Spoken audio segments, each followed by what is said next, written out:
Hello everyone. Today let me discuss about what is a website and how it works. A website is where you can post some information on the internet so that people from various parts of the world can access it. This information can be about yourself, like showcasing your talent achievements. This particular category website is called portfolio website. If you want to sell products with an e-commerce website, you can represent a company's services products with business website.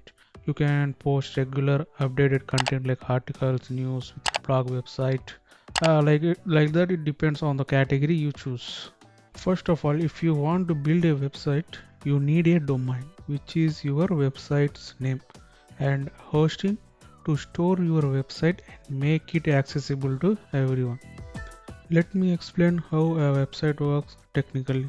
If you want to open a website, you need a browser. It may be Chrome, Firefox, Edge, Safari, or whatever. Browser actually parses your website code and displays it in a human readable visual format. This is what happens when you type a URL in your browser to viewing a web page.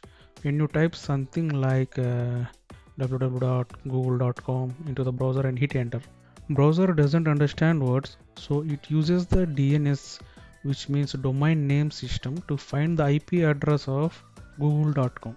The actual work of DNS is to translate the human readable domain names into IP addresses, which looks like this. Then browser makes a request with server with this IP address where your website is stored.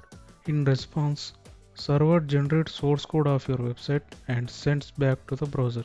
This is how you can view a website. So let us see the technologies involved in designing a website. First, let's talk about front-end.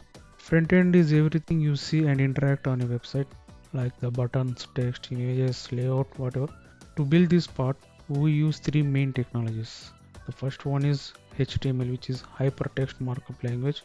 It gives structure to your website like headings, paragraphs, images. The second one is cascading style sheets, CSS, which makes the website look attractive by adding colors, fonts, layouts, style. And finally, JavaScript. This is what makes a website interactive. For example, you will navigate to a different page by just clicking on a button, or when you filling a form on website, JavaScript validates the information in the form and then submits the form. Next, we have backend. It's like the brain of your website, managing and processing all the data.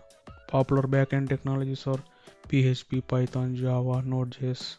Imagine you are logging into a website. The website checks your username and password and then takes you to your account. And database. The job of the database is to store website data like user profiles, product details, blog posts, file names, paths, metadata. Popular database technologies are MySQL, MongoDB. Frameworks are like pre-made toolkits that makes coding faster and easier. For the front end, frameworks like Bootstrap, Tailwind, CSS, React, Angular, Vue helps to create dynamic user interfaces. Coming to the back end, frameworks like Django, Laravel will speed up your development time. And that's it. Websites come to life with these technologies. If you found this video helpful, give it a like and don't forget to subscribe. Thanks for watching. See you in the next video. Take care.